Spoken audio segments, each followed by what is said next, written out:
Last night my wife and I were getting ready to relax on the couch after a relatively long day, and we were thinking, what could we make that was not complicated, no fuss. You know, I didn't want to jump into the kitchen and pull out things from the pantry and pots and pans and make up a syrup. I didn't want to come down to the studio and grab 5 different bottles.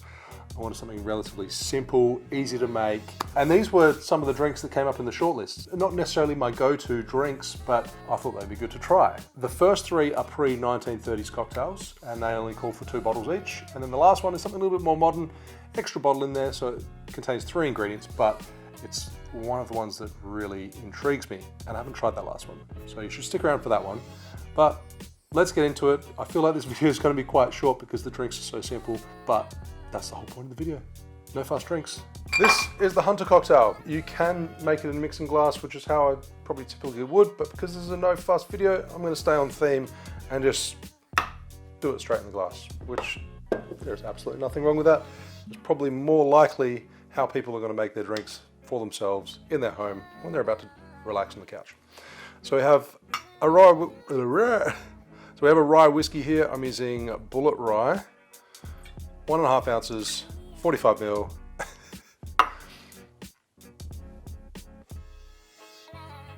Poured half of it on my board. Try and keep it in the glass. And then we have Cherry Heering. So a rich, dark cherry liqueur, 1/2 ounce, 15 ml. I think any more than that is going to be too sweet and take away from the whiskey. As you can see, it's got a really nice dark, rich color, and I want to brighten this one up, so I'm going to finish off with some lemon peel, zested over the top. This originates from around the 1930s, Hunter cocktail, rye whiskey and Cherry Heering, cherry liqueur.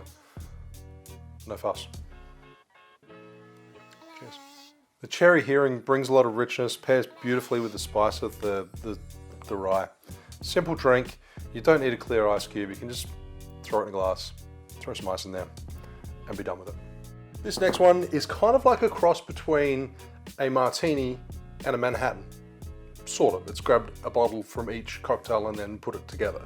So gin as the spirit base, so more reminiscent of a martini, but then rather than a dry vermouth, it's a sweet vermouth. So it's a sweet martini, essentially. Yeah, it's been around for a while.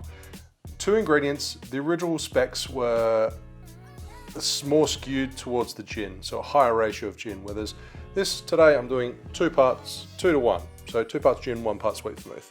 Now I think the important thing is you don't have a lot to hide behind, so you need to use quality ingredients, obviously. So use a dry style gin.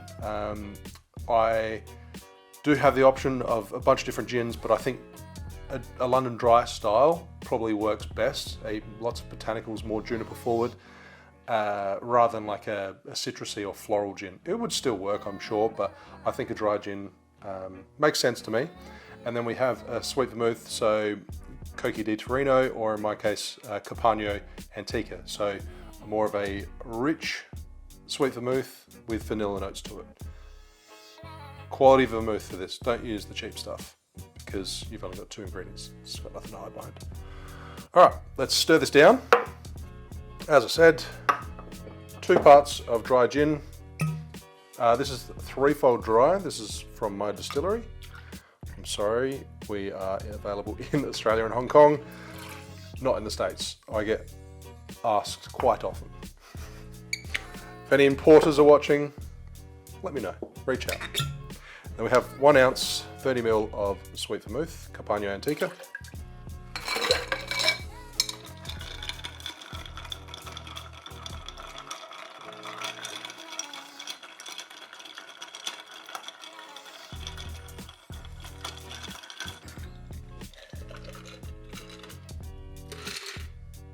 Again, we're going to finish this with a lemon twist.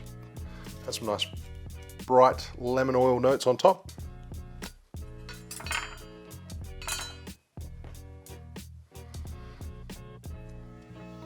Now, if you wanted to go even more no fuss than this already is, then just make it in an old-fashioned glass over ice and do it that way. You're at home, no one's watching, you can do it how you like. The gin and it. Gin and it. Is it gin and like Italian vermouth? Is that why it's called that? I don't know. Should have done a little bit of research.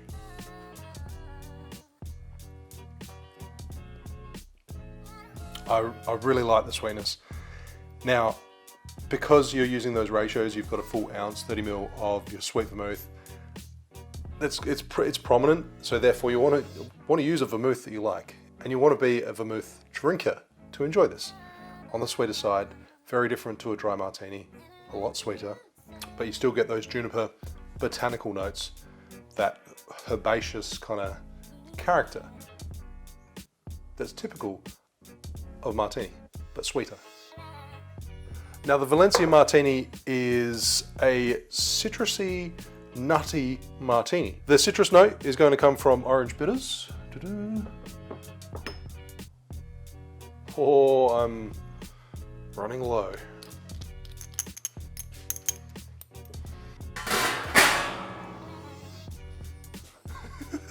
Lucky I produce all my bitters literally just off camera.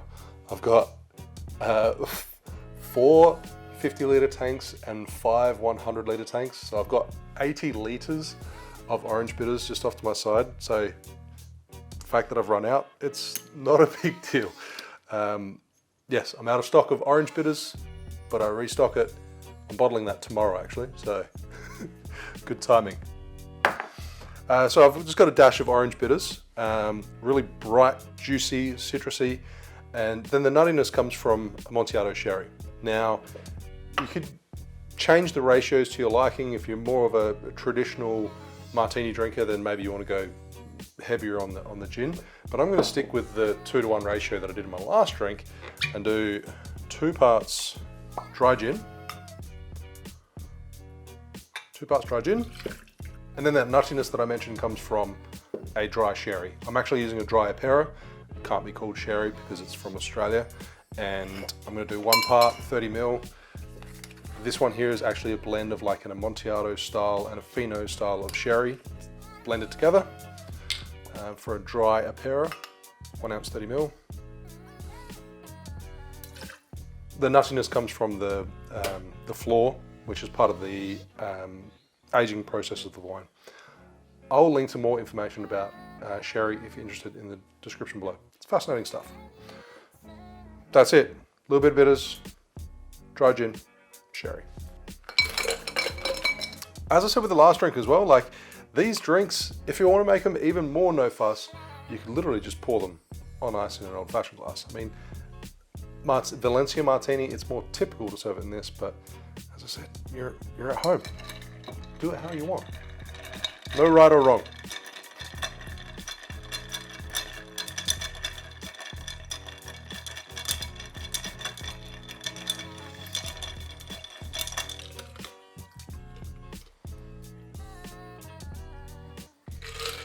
A little bit of lucian coming from that gin, which just means it's got a little bit of haze. Just means there's lots of oil and lots of flavour in the gin. Valencia Martini. So you're thinking oranges, thinking citrus, nice and bright. So we're going to finish that with an orange twist, a very ugly looking orange twist. I might trim that up. That's a bit too ugly.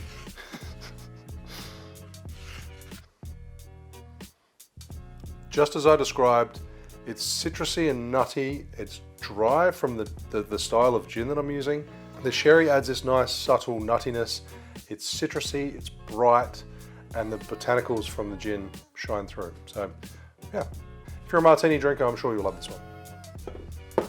Next drink is the nice one, and this one's by Green Danbaum. Dan Greenbaum. I don't know what other cocktails he has created before. The name is very familiar. I've tried some of his drinks before. I have no idea what. Again, I should have done some research. But this one here is the nice one. It's like a variation on the Adonis.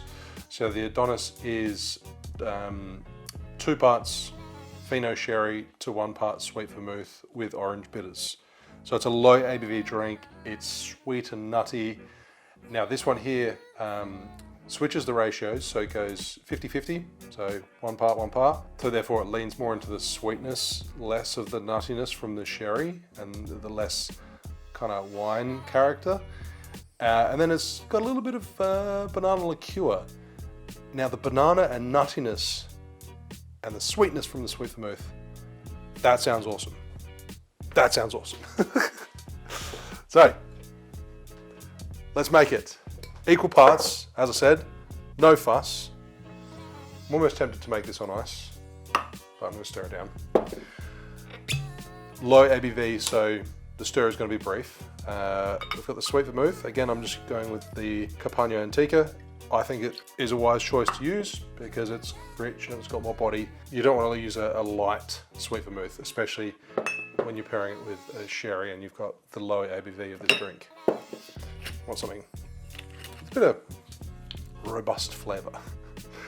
And then we have the dry sherry, 1.5 ounces, 45 ml. The original recipe does call for Amontillado. This is a blend of an Amontillado style and a Fino style. So Fino sherry is aged under flor, meaning under a layer of yeast. And then an Amontillado starts its life as a Fino, and then it's fortified so that the yeast dies off, and then it's aged further.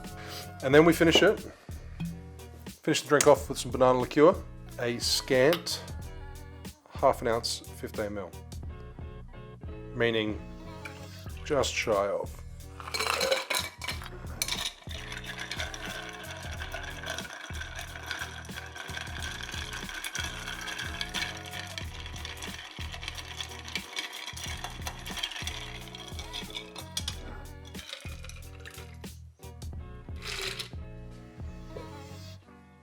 Twist of orange, nice one.